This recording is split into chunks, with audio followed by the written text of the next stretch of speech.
Can you tell me a little bit about your story? Like, because I think everyone joins their family business in a different way. So I've had people on the show who were like, it's been my calling since the age of 3.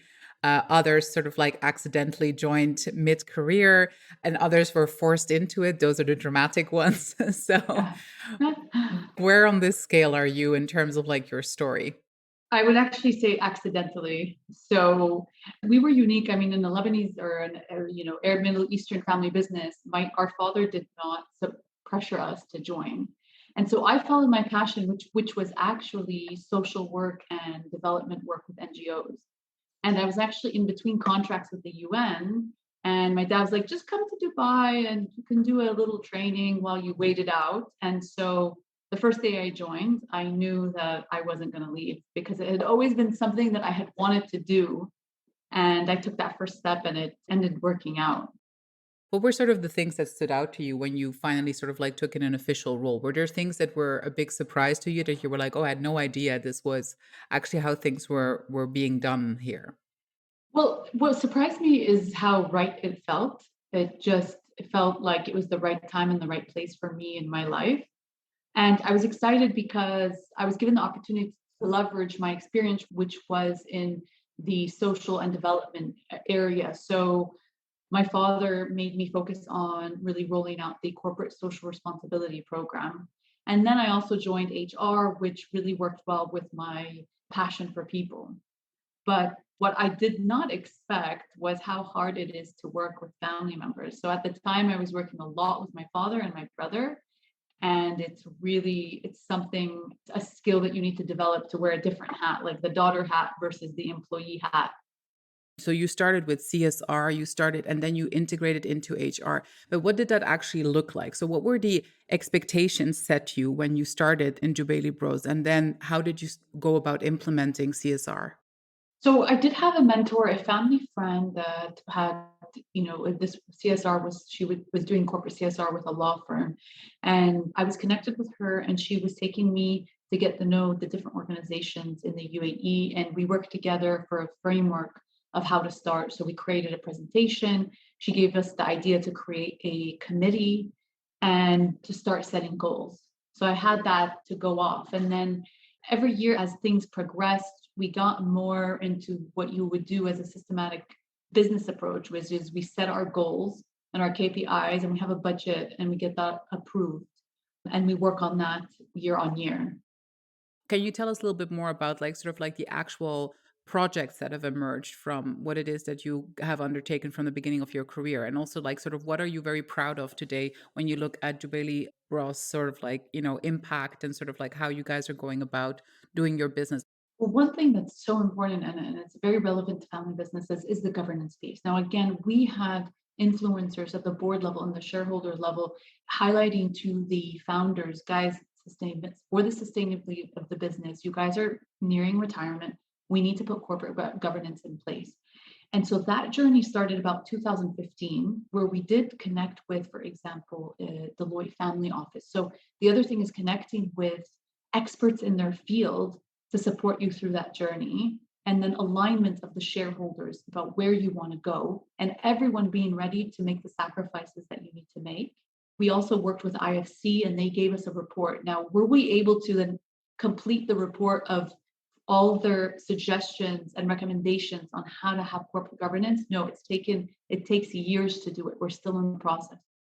When did you start talking about like ESG sustainability? Like, and did the environment help? What has it been like for you? Like, to hear these terms bandied about, like, has it been helpful? Have you adapted your terminology as well internally? The environmental piece is the biggest struggle because somehow it's in our blood, right? And what it was really driven, and I know everyone's hearing about it today. And interestingly, and we'll discuss this later if we want to talk about the benefits of ESG. It is nowadays with employees, they want a sense of purpose. And so knowing that Jubaili Bros, yes, we do sell diesel generators, which are not good for the environment, but now that we are getting into solar, it's been a journey, and it's only really made sense once the business around it made sense.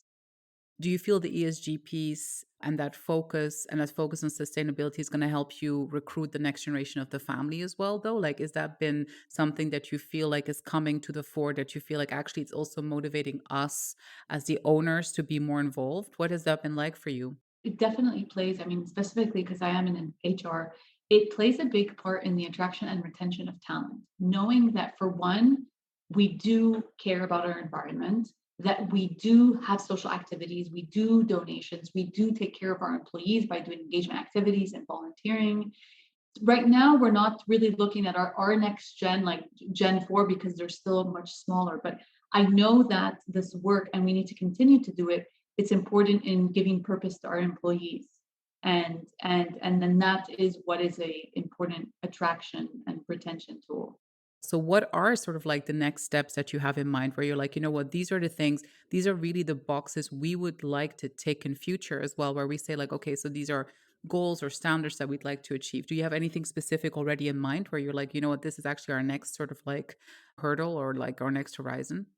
Definitely getting a group budget, a percentage of our net profit allocated to a CSR fund, specifically for activities and donations for that social part.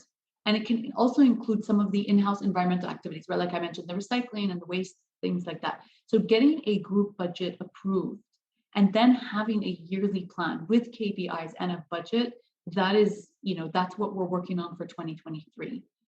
What kind of owners do you have to be as family members? Like, what are the skills and sort of like, what do you hope that your family can bring to the table to ensure the future of the company and to ensure that you stay on track like that? So, as an owner, from an owner's perspective, maybe more rather than an executive. One of the things that's helped tremendously with us is that our founders and the shareholders do believe in charity and do believe in helping others. And so I feel like if that is not there, then the recommendation really is you have to provide a solid business case and you have to find your quick wins and really communicate them and advertise them or make it known and have everyone see it and just really push for what are the benefits of ESG.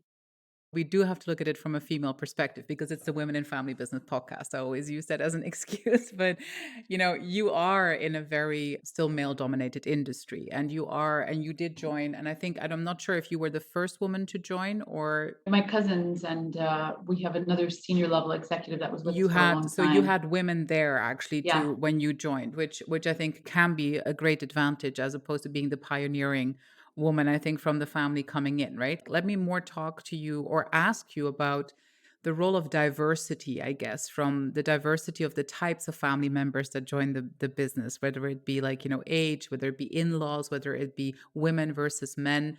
Do you think that is going to actually help this ESG conversation? Do you think that diversity is going to promote it? I don't necessarily think there is that link between, for example, more diversity and more women and the social part of giving.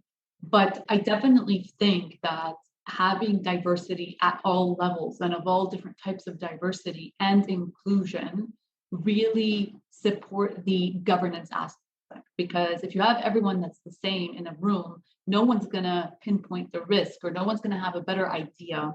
So I think that diversity and inclusion do support the fundamentals that governance is trying to bring about. But as a woman, there's of course there's still the challenges, but especially with all that's going on, it is helpful that there's all these reports and all these studies out there how important it is. And I think it's making the case for, and I'm so lucky because the CEO they came on and other senior leadership team on are always pushing for diversity. And when you have that support from up top, it's funny because I don't necessarily see that support from the owners and the shareholders, but I do get the support from the CEO and from the advisors, which is great. Yes. Talk to me a little bit more about sort of like the technology side of things for you guys. What has been made possible for you that would probably not have been possible, right? Like even about 20, 30 years ago in terms of refocusing, and how do you harness the power of these new technologies today? Look, for one, technology has made everyone more efficient. And if we want to talk about the environment, it's funny. I mean, we know it, but we don't really think about it. I mean, how much COVID helped us because it taught us that we actually don't all need to be in the room in person to have meetings, right? And so we've saved a lot from travel, from both, of course, the financial perspective, but the carbon emission perspective from doing everything online. Now, in terms of the technical technology around, for example, the solar panels and the battery storage. Now, as this progresses, we're able to then go to the market. And so we have a big footprint in Africa. And in Africa, you have to go to them. And then, I mean, a lot of these developing markets, it's all about the price. So as we see the prices of the renewable solutions go down and the technologies improve, there is a big opportunity to go and convince these customers in the different African and Middle Eastern countries that no, solar is the best way to go because you're going to pay less in the long term, right? And so that's really driving the support in the environmental aspect is being able to switch these very large growing economies towards the renewables. So when you go about promoting this level of change in an organization or, even the direction of your investment as a family office, takeaways from you, advice for you for these people out there that go like, oh my God, I want to do what Sana just did, like with her family and everything. So tips and tricks that you have for them? It's all about report and communicate. You could be doing amazing things, but if you do not report and communicate it, then you're not reaping the benefits. So start small, aim big, but start small, and make sure that you communicate the small wins.